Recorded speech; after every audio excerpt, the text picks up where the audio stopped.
Mehmed the Conqueror, the genius who shook the world. The year is 1451. A young ruler sat on the Ottoman throne. He was only 19, but there was a determination in his eyes far beyond his age. He was Mehmed, the son of Murad II.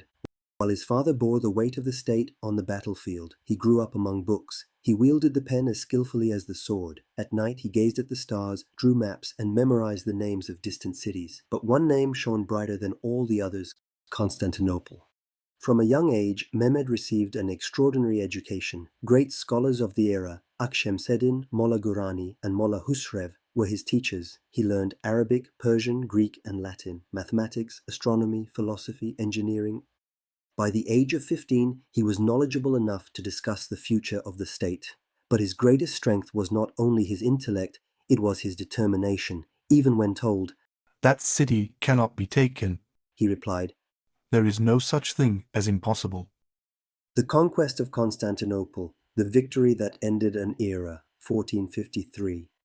When Mehmed ascended the throne for the second time in 1451, he had one goal in mind: Constantinople, the glorious capital of the Roman Empire, the heart of Byzantium, a city unconquered for 1,000 years. But to Mehmed it was not a dream, it was a duty. He began preparations. First, through diplomacy, he secured his surroundings, distracting his enemies and quietly winning over his allies. Then, he initiated military reform. He summoned the master cannon founder Urban to Edirne, and there, one of the greatest cannons in history was cast, the Great Shahi Cannon. It was like an iron dragon, capable of hurling 600-kilogram cannonballs for kilometers.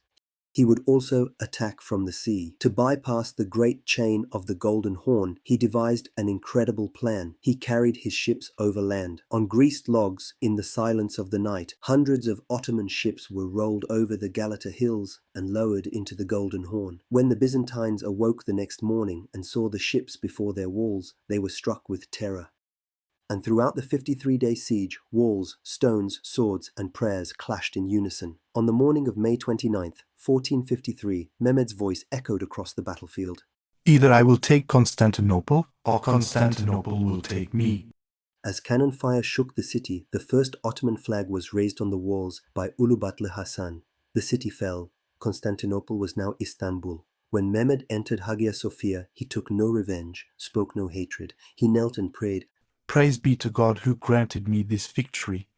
A new era had begun as the old one closed. Historians would record that day as the end of the Middle Ages and the beginning of the modern age. But Mehmed was not only a conqueror, he was also a founder. He did not merely capture Istanbul, he rebuilt it. In the ruined streets of Byzantium, madrasas, libraries, and social complexes rose. He built the Fatih complex, which included a school, hospital, soup kitchen, and library. He created an order in which people of every faith could live together. Greeks, Armenians, Jews, Arabs, Turks, all lived in this city under justice. Fatih's laws formed a new system balancing faith and reason, the law code of the House of Osman, Kanuname Ali Osman.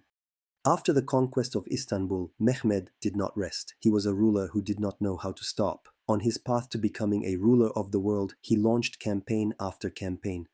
Serbia was fully annexed into the Ottoman realm. Wallachia and Bosnia were conquered. The Morea Peninsula was cleared of the last remnants of Byzantium. The empire of Trebizond was destroyed. He seized Amasra from the Genoese, Konya from the Karamanids, and then Albania, Moldavia, and the Aegean Islands.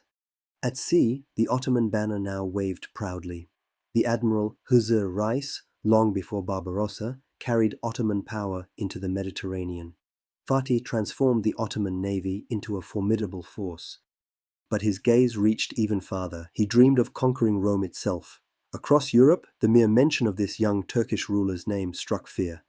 A patron of science, art, and philosophy, Mehmed the Conqueror was not merely a commander, but a man of intellect. His library contained thousands of books. He read Plato, Aristotle, and Homer.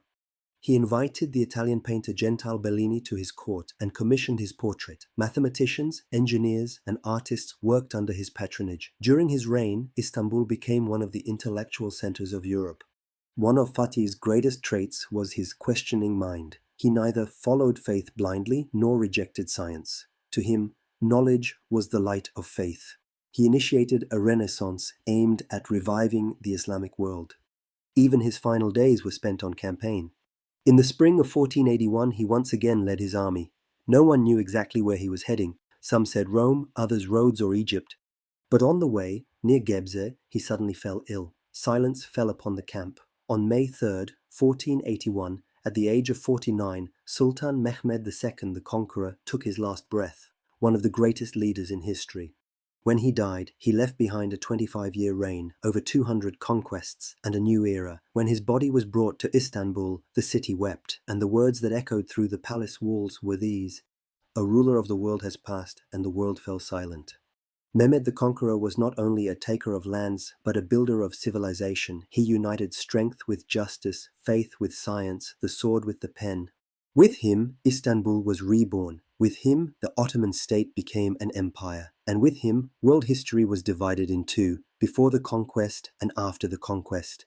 My power comes from the faith of my nation. Sultan Mehmed II, the Conqueror. In our next video, we will explore the developments of the Ottoman Empire's golden age, the reigns of Yavuz Sultan Selim and Suleiman the Magnificent. Don't forget to subscribe to the channel, turn on notifications, and never abandon the truths you believe in, no matter what.